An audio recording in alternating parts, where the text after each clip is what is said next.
అరవింద్ కుమార్ ఇవాళ చెప్పినట్టు మనం స్టేట్మెంట్ చూసినాం మన పేపర్లో. ఇది నేను చెయ్యను సార్ అంటే నెక్స్ట్ మన ప్రభుత్వమే వస్తుంది, ఈ రూల్స్కి అగైనెస్ట్ ఉంది సార్ అంటే మన ప్రభుత్వం వస్తుంది, ప్రొసీడ్ అని అన్నాడని వస్తుంది. కరెక్ట్. అది మరి జస్ట్ ఆర్థిక మండలి ఆమోదం తెలిపారు అన్నారు కదా, ప్రభుత్వం కూడా వాళ్ళది అన్నీ ఒప్పుకుంటున్నాయి కదా. Correct sir. ఇప్పుడు అట్లా ఒక additional chief secretary cadre officer నేను ఆయన మన ప్రభుత్వం వస్తుందని అన్నాడు, చెయ్యి అని నా మీద ఫోర్స్ పెట్టినాడు అనడం తప్పది.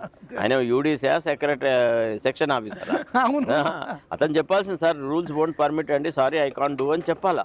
దట్ ఈస్ వాట్ అవుతుంది. కాదు ఆ పని అవ్వకపోవచ్చు కాక, కానీ వీళ్ళెందుకు బాధ్యత వాళ్ళనెత్తి తీసుకోవాలి. మా ప్రభుత్వం వస్తుందని ఆయన చెప్పడం ఏంది, ఈయన నమ్మడం ఏంది, ఇదంతా ఏంటంటే ప్రభుత్వం వస్తే అంతా అదే అంత దీని కింద పారేస్తారు. దే కూడా push behind beneath the carpet అట్లా చేసిండే వాళ్ళేమో. కానీ నేను అనేదంటే అట్లా కాదు కదా. క్వశ్చన్ ఏంటంటే ట్రాన్స్పరెన్సీ ఇన్ పబ్లిక్ లైఫ్. కొంత ఓ ప్రొసీజర్ అన్నది ఒకటి ఉంది. ఒక ఎస్టాబ్లిష్డ్ ప్రొసీజర్ని ఐఏఎస్ ఆఫీసర్లు ఎట్లా వైలేట్ చేస్తారు, దట్ ఈస్ ద క్వశ్చన్. అంటే what is your commitment, what is your devotion to duty, how you protect the public interest, will you go on violating the rules and regulations, that's the primordial question. అక్కడ మాత్రం ఇది an utter failure. ఇంత జరుగుతుంటే మరి 80,000 పుస్తకాలు చదివిండు మీ friend, మరి ఆయన ఒక మాట 2 రోజులు ఆగు ఆర్థిక మండలి తీసుకో ఆర్బీఐ ఏదైనా ఉంటే అసలు ఆయనకు తెలిస్తే కదా. తెలియదా ఏ విషయాలు కేసీఆర్కి తెలియకుండా ఈ పిల్లలు ఇద్దరు చేసిన అరాచకాలకు ఒక హద్దు ఆజ్ఞ లేదు. కొన్ని సందర్భాల్లో ఆయనకు తెలిసినా వీళ్ళు ఆయన మాట వినే స్థితిలో లేరు. కవిత షీఈస్ యూనో ఆమె గాన్ కేస్. కేటీఆర్ ఇంకా చాలా, అంటే నేనేదో పెద్ద బాగా మాట్లాడగలుగుతున్నా, నాకు మాటల చాకచక్యం ఉంది, నేను అన్ని రకాలుగా ఇది చేస్తున్నా అనే యాంగిల్లో ఆయన పోయినాడు. సరే, కాకపోతే ఏంటంటే వీళ్ళకి ప్రజాహితము అసలు అరే మనము ప్రజల తరఫున ప్రభుత్వం నడపాలా, it's a democratic government, we must always look after the interest of the weaker sections అని వాళ్ళకి అట్లా తోచలే. వాళ్ళు ఎంతసేపు ఆర్భాటాల ప్రభుత్వంలాగా నడిపినారు. ఫస్ట్లో ఆయన ఏమన్నాడంటే, అవును నేనే ఇస్తే తప్పేంది, నన్ను తినలేదు కదా, మీరు అయినా అరెస్ట్ చేస్తా అంటే నేను వెళ్ళి యోగా చేసుకుంటా జైలుకి వెళ్ళి తర్వాత వచ్చి పాదయాత్ర చేస్తాడు. ఆ మాటలను ఎట్లా చూడవచ్చు? ఎట్లా చూడొచ్చు అంటే మనకు మహాభారతంలో ఉత్తర గోగ్రాణం అని ఉంటుంది. ఉత్తరుడు ఆడవాళ్ళ మధ్యలో ఉండి చాలా ప్రగల్భాలు పలికినాడు. నేలకే చెమటలు వచ్చేలాగా నేను కసరత్తు చేసిన, నా అంత గొప్ప పరాక్రమవంతుడు ఎవడున్నాడు, నాకు ఒక సారథి లేదు, కానీ సారథి అంటూ ఉంటే అసలు కౌరవ సేనను ఒక క్షణాల మీద చేస్తుంది. నేను విల్లు పడితే ఎవడు కూడా వైరి అంటే ఎట్లా అంటాడంటే శత్రువు మళ్ళీ వెనుకకు పోవడం అనే మాట హుళుక్కి అంటాడు అనమాట. మనం తిరుపతి వెంకట కవుల పద్యాలు కనుక చూస్తే అందుకు చెప్తాడు. అట్లాంటి ప్రగల్భాలు వాళ్ళకి తీరా కౌరవసేన దగ్గరికి పోగానే కౌరవసేనని చూసి మది వడకని దొడిగానని చెప్తాడు. గజగజ వణికిపోతాడు, రథం దిగి ఉరుకుతాడు. సో ఇట్టనే ఇంట్లో ఆడవాళ్ళ మధ్యలో మాట్లాడే మాటలు తప్ప కేటీఆర్కి అంత ధైర్యం ఎక్కడిది, అంత సాహసం ఎక్కడిది, అంత పరాక్రమం ఎక్కడిది. ఇదంతా తెచ్చిపెట్టుకున్న ఇది.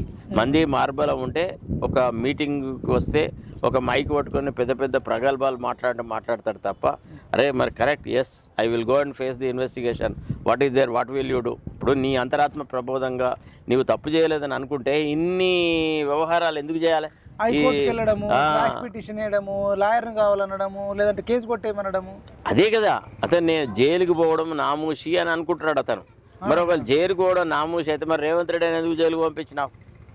ఒక పన్నాగంలో ఒక పద్ధతి ప్రకారంగా ఒక వ్యవహారంలో మీరు కూడా అట్లనే చేసినారు కదా. నీవు చెప్పిన విద్య నీరజ రిపీట్ అవుతుందా? అంతే కదా, హిస్టరీ రిపీట్స్ ఇట్సెల్ఫ్. ఈ వీళ్ళు దీస్ ఆర్ ఆల్ ఫ్యాక్షనిస్ట్. వీళ్ళేం ప్రజానాయకులు కాదు. ఇటు రేవంత్ రెడ్డి కానీ కేటీఆర్ కానీ వీళ్ళేదో ప్రజా ఉద్యమాలు ఇద్దరు ఫ్యాక్షనిస్టుల మధ్యలో జరుగుతున్న గొడవ అంతే. That's all. అప్పుడు పరిటాల రవి శుద్ధ సూరి అంతే కదా. వీళ్ళకు మనం దీనికి పెద్ద సానుభూతి పెట్టడము, వాడేవాడు జస్ట్ పబ్లిక్ తెలవడం కోసం మనం ప్రజలకి అన్ని విషయాలు తెలుసు. ఇప్పుడు ప్రస్తుతం కేటీఆర్ పట్ల జరుగుతున్న వ్యవహారాల్లో కానీ రేవంత్ రెడ్డి చేస్తున్న విషయాల్లో కానీ రేవంత్ రెడ్డిని ఏ రకంగా చూస్తున్నారంటే అన్ని సమస్యలు వదిలెట్టి కేటీఆర్ పెట్టబడ్డాడు. అసలు పబ్లిక్ మ్యాండేట్ అనే దాన్ని దుర్వినియోగం చేస్తున్నాడు, కేవలం ప్రత్యర్థుల మీద దాడులు చేస్తున్నాడు అని, టైం వేస్ట్ చేస్తున్నాడు అని వాని మీద కోపము. ఇతనేమో అంటే అరే వీళ్ళు ఎంత దుర్మార్గంగా చేసినారు, వీళ్ళకి అధికారంగా కట్టబెడితే వీళ్ళు ప్రజాధనాన్ని ఈ రకంగా దుర్వినియోగం చేశారా అని వీళ్ళ పట్ల. అంతే తప్ప ఈ ఇద్దరి మీద ప్రజలకు ఏం సానుభూతి లేదు. ఈ జరుగుతున్న వ్యవహారాలతో పేద ప్రజలకు ఏం సంబంధం లేదు. అయితే ఇప్పుడు అరవింద్ కుమార్ ఏమో కేటీఆర్ చెప్తేనే చేసిన నాకేం లేదు, ఆయన మా బాస్ కాబట్టి అప్పుడు మంత్రి ఉండే కాబట్టి చేసిన ఆయన అంటుండు. He is not servant. ఆయన అంటుండు అంటే దాని అర్థం ఏంటంటే మొత్తానికి డబ్బులు అయితే ఇచ్చిర్రు. కరెక్ట్. ఇప్పుడు హరీష్ రావు ఏమంటుండంటే అసలు ఒక్క రూపాయి ఇవ్వలేదు, నేను మీకు కావాలని తర్వాత వినిపిస్తా, ఒక్క రూపాయి కూడా గ్రీన్ కో కంపెనీకి ఇవ్వలే, ఇంకా వాళ్ళే డబ్బులు ఖర్చు పెట్టరు, ఇంకా అప్పుడు అవినీతి ఎక్కడ అంటే ఎక్కడ రూల్స్ అగైనెస్ట్ అయినట్టు. మరి ఏం కానప్పుడు let them face the investigation. అంతేనా? ఇన్వెస్టిగేషన్ ఫేస్ చేసి ప్రూవ్ యువర్ సెల్ఫ్. ఇప్పుడు వేరే వాళ్ళందరిని అన్నావు కదా, చట్టం తన పని తాను చేసుకోపోతే, చట్టం తన పని తాను చేసుకోవద్దని కొన్ని వందల వేల సార్లు కేటీఆర్ గతంలో అన్నాడు. ఇప్పుడు కూడా చట్టం తన పని తాను చేసుకొని పోతుంది. పొమ్మని ఏమవుతుంది? అప్పుడు ఆర్డినరీ సిటిజన్ మీద కేసులు పెడితే మనం పిలిస్తే మనం 161 కింద పోలీస్ స్టేషన్ పోవట్లేదా? Being a lawyer I went to police station several times. Sir ఇట్లా ఉంది సార్, మీతో కొన్ని విషయాలు మాట్లాడాలి, మీకేమైనా తెలుసా, కొద్దిగా చెప్తారా మాకుంటే పోయిన సందర్భాలనే చెప్పిన సందర్భాలనే. You should cooperate with the investigating agency. అదే మరి వీళ్ళు తలా ఒక మాట చెప్తే ఎట్లా సార్? ఒకసారి ఏమో మేము అసలు డబ్బులే ఎక్స్చేంజ్ కాలేమని ఒకరు చెప్పడము. సార్ అలవోకగా అబద్ధాలు ఆడడంలో వాళ్ళకి జ్ఞానపీఠ అవార్డు ఇవ్వాలి. విన్నారా? వాళ్ళు ఒక్కొక్కడు పద్మశ్రీ అవార్డుకి ఎలిజిబుల్ అనమాట. అసలు ఎంత అలవోకగా పచ్చి అబద్ధాలు మాట్లాడము, పూర్తి క్షణాలలో మాటలు మార్చడం, అది వాళ్ళకే పరిపాటి. విన్నారా? టీఆర్ఎస్ అట్లనే చచ్చిపోయింది, అటు రేవంత్ రెడ్డి కూడా అంతే. వాళ్ళకి అసలు సత్యము అనే దాని మీద వాళ్ళకి రవ్వంతా కూడా గౌరవం లేదు. ఇప్పుడు ఇది చెప్తారు, రేపు అది చెప్తారు. క్షణాల మీద వాళ్ళు ఏమనుకుంటారంటే మాకు మాటకారితనం ఉంది, మేము ఏం చెప్పినా ప్రజలు గుడ్డిగా నమ్ముతారు అనేటువంటి ఒక భ్రమా ప్రపంచంలో ఉన్నారు. సరే ఇంత జరుగుతుంటే కేసీఆర్ అసలు ఒక్క మాట కూడా మాట్లాడతలేదు, కొడుకు ఏం మాట్లాడతాడు? పెద్ద కళింగ యుద్ధం గెలిచి వచ్చినాడని చెప్తాడా, లేకపోతే బ్రహ్మాండమైనటువంటి పర్వతాలను అధిరోహించినాడని చెప్తాడా, లేకపోతే పాక్ ఛానల్ని ఈదినాడని చెప్తాడా? వాళ్ళు చేసిందే మర్కీ డీల్స్. ఆయనకు సంబంధం లేదు, ఆయనకు చెప్పి చేయలేదు, ఆయనకు విషయాల మీద నాలెడ్జ్ లేదు.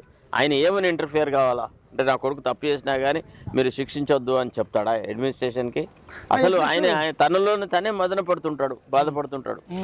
అసలు కేసీఆర్ అంటే వ్యక్తి బాధ అనేది ఉంటుందా? సరే, ఎందుకు ఉంటుంది? ఎవరికి ఉండదు? అందరికి ఉంటుంది.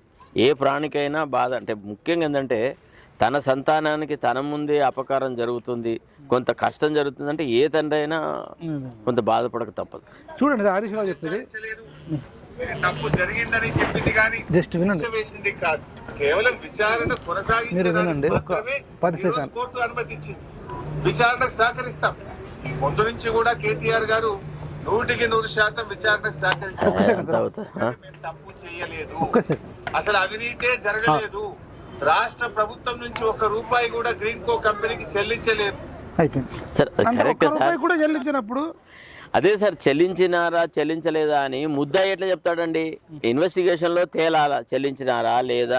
ఒకవేళ సపోజ్ చెల్లించలేదు, వీళ్ళు నిజాయితీగానే ఉన్నారంటే వదిలేడతారు, దానికి శిక్ష ఉండదు, ఛార్జ్ షీట్ ఉండదు, ఏది ఉండదు కదా. దీనికి మరి వందల వేల మంది బీఆర్ఎస్ కార్యకర్తలు కేటీఆర్ ఇంటికి ఎందుకు పోతున్నారు ప్రతిసారి? ఎవడు సార్ అంతా దళారీలు పోతున్నారు? నిజమైన తెలంగాణ ఉద్యమకారులు ఎవడని పోయినాడా? చెప్పండి ఒక మాట. ఎవరు పోయినారు అంటే కేటీఆర్ కేసీఆర్ల యొక్క దుర్మార్గ పాలన వల్ల ఎవరైతే బెనిఫిట్ పొందినారో భవిష్యత్తులో మళ్ళీ వీళ్ళే అధికారులకు వస్తే మన పబ్బం గడుస్తుంది, మన బిజినెస్ వ్యాపారాలు బాగుంటాయని రాజకీయ ప్రొటెక్షన్ కోసం పోయిన వాళ్ళే తప్ప సహజంగా వీళ్ళ పట్ల ప్రేమాభిమానాలతో ఎవరు పోవట్లేదు. అది అసలు అట్లాంటి అవుతుంది.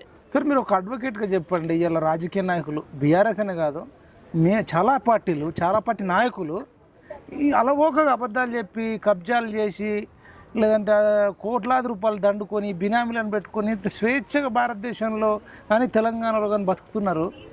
ఇంత దారుణంగా ఉన్నాయి చట్టాలు. ఇది వేరే చట్టం దారుణంగా లేదండి, ప్రజల్లో ఒక మోరల్ స్టాండర్డ్ అంటే జవాబుదారీ. ప్రజలు కూడా అట్లనే కదా సార్, ఎలక్టరేట్ ఎట్లున్నారు, డబ్బులు మద్యం మంచితో ఓట్లు వేస్తున్నారు. జవాబుదారీతనాన్ని ప్రజలు ఎక్స్పెక్ట్ చేయట్లేదు. ఇవాళ ఒక రాజకీయ నాయకుడి నుంచి జవాబుదారీతనం ఉంటే తప్ప, నీవు నిజంగా ప్రజాసేవ చేస్తే తప్ప, నువ్వు నిజాయితీగా ఉంటే తప్ప మేము నిజాయితీ పనులకే ఓటిస్తాం, మా ఓటు హక్కు వినియోగించుకుంటామని కనుక ప్రజలు చెప్పగలిగితే ఈ అవగుణాలు ఉండవు. కానీ వీళ్ళు ఏం చేసినారు, ప్రజలకి ఏం సేవ చేయకుండా ప్రజల ఓట్లు దండుకునేటువంటి పద్ధతిని కనుక్కొని కాంట్రాక్టులతో ఇతరతరంగా సంపాదించిన డబ్బులను ప్రజలకి ఓట్లప్పుడు పంచి వీళ్ళు ఓటు కొనుక్కున్నారు. సో కొనుక్కున్నవాడు ధర ఎన్నికల కమిషన్ ఉంది కదా, ఎన్నికల commission that is the worst part of our country అన్నమాట. రేపులు చేస్తారు, మర్డర్లు చేస్తారు, దొంగతనాలు చేస్తారు అని అంటే మరి పోలీస్ డిపార్ట్మెంట్ ఉంటుంది. కరెక్ట్ అండి. ఇప్పుడు భారత రాజ్యాంగంలోని ఆర్టికల్ 324 ప్రకారంగా ఎలక్షన్ కమిషన్ అనేది ఒక ఇండిపెండెంట్ రాజ్యాంగ వ్యవస్థ. ఎన్నికలను సక్రమంగా సజావుగా ఏ రకమైనటువంటి ప్రలోభాలకు లేకుండా చక్కని విధానంలో ఇప్పుడు ట్రాన్స్పరెంట్ విధానంలో ఎన్నికలు జరిపించాల్సిన బాధ్యత ఎలక్షన్ కమిషన్కి ఉంది. కానీ ఆ ఎలక్షన్ కమిషన్ మీదనే వీళ్ళు ఆధిపత్యం చెలాయిస్తూ ఉన్నారు రాజకీయ నాయకులు. అంటే వాళ్ళకు నచ్చిన వాళ్ళని చీఫ్ ఎలక్షన్ కమిషనర్గా అపాయింట్ చేసుకోవడము, తర్వాత ఓటర్ లిస్టులలో ఎడిషన్స్, డిలీషన్స్, ఇట్లా రకరకాల ఏం చేయలేము. చట్టంలో మార్పులు తీసుకొచ్చి ప్రజలు విజిలెంట్ గా ఉండాలండి. ఇప్పుడు ఎట్లుంటుందంటే ఇట్లాంటి సందర్భాల్లో ప్రజలలో చైతన్యం తీసుకురావడం ద్వారానే ఈ రకమైనటువంటి దుర్మార్గ పనులను ఆపగలం. అదే కదా మనం చేస్తున్న పని.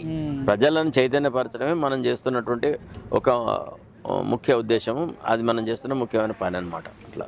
Okay sir, thank you. చాలా విషయాలు చెప్పారు. ఇంకా ఈ రేవంత్ రెడ్డి ప్రభుత్వం నిరుద్యోగులకు అన్యాయం చేస్తుంది అనుకుంటారా, న్యాయం చేస్తుంది అనుకుంటారా?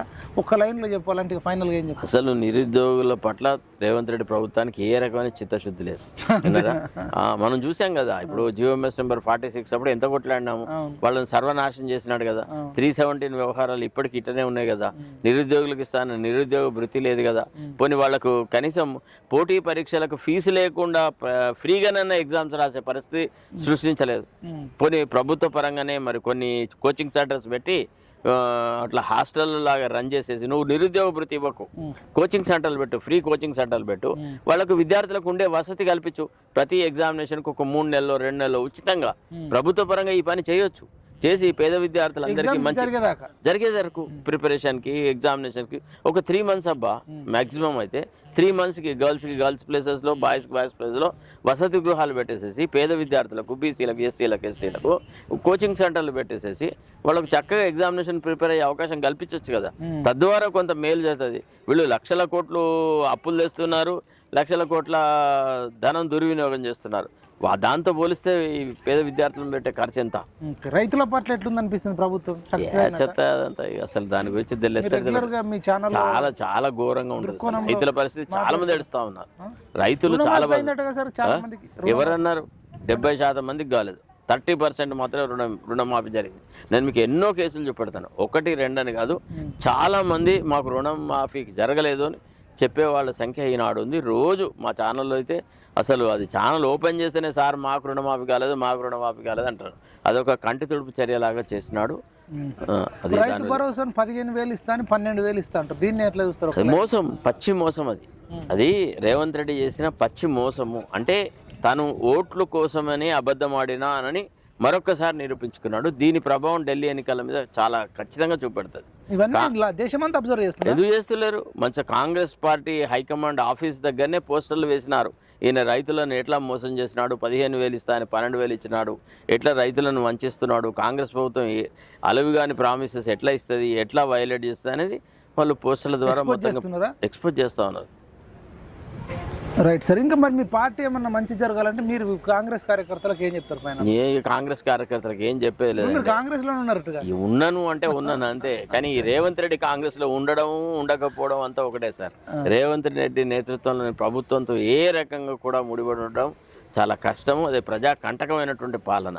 కాబట్టి ఒక పార్టీకి విధేయుడిగా ఉంటానేమో తప్ప ఇక వీడికి సలహాలు ఇవ్వడం అనే పని నేనేం చేయట్లేదు. ఈ ప్రభుత్వం మీద, ఈ వీళ్ళ దౌర్జన్యాల మీద కొట్లాడుతూనే నేను భవిష్యత్ కార్యాచరణ అంతే.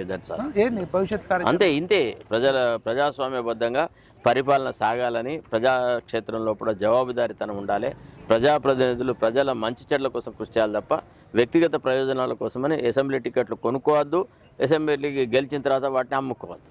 ఇది నా ఆలోచన. Right sir, thank you.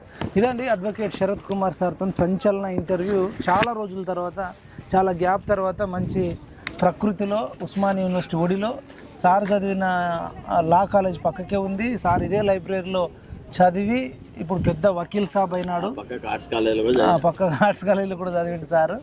Vakeel Saab అయిండు సార్. ఉస్మానియా యూనివర్సిటీ ముద్దు బిడ్డ. మొన్న కేసీఆర్ను గద్దె దించడంలో అత్యంత కీలక పాత్ర వహించి ఈవెన్ సార్ ఆ గవర్నమెంట్ లీడర్గా అందులోనే ఉండుంటే అసలు చాలా కష్టమైంది. ఇప్పుడు మాలాంటి వాళ్ళకు మోరల్గా కానీ, ఎథికల్గా కానీ, ఫైనాన్షియల్గా కానీ అనేక రకాలుగా సపోర్ట్ చేసి అనేక మంది కళాకారులకు, యూట్యూబ్ ఛానళ్ళకు, ఉద్యమకారులకు, సింగర్లకు, రచయితలకు సపోర్ట్ చేసి, నిరుద్యోగులకు సపోర్ట్ చేసి సారే ఒక రకంగా చక్రం దింపిండనొచ్చు. చాలా పెద్ద పాత్ర వహించింది. చాలా అంటే అడ్వకేట్ శరత్ కుమార్ సార్ లేకపోతే బీఆర్ఎస్ మొన్న మళ్ళీ 50-60 సీట్లు కొట్టేది.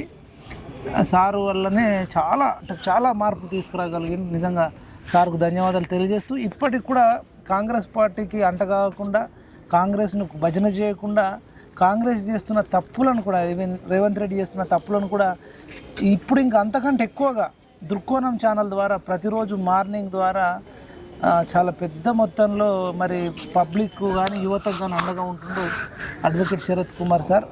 చూస్తూనే ఉండండి PMR TV. చాలా thank you sir, thank you so much. All the best.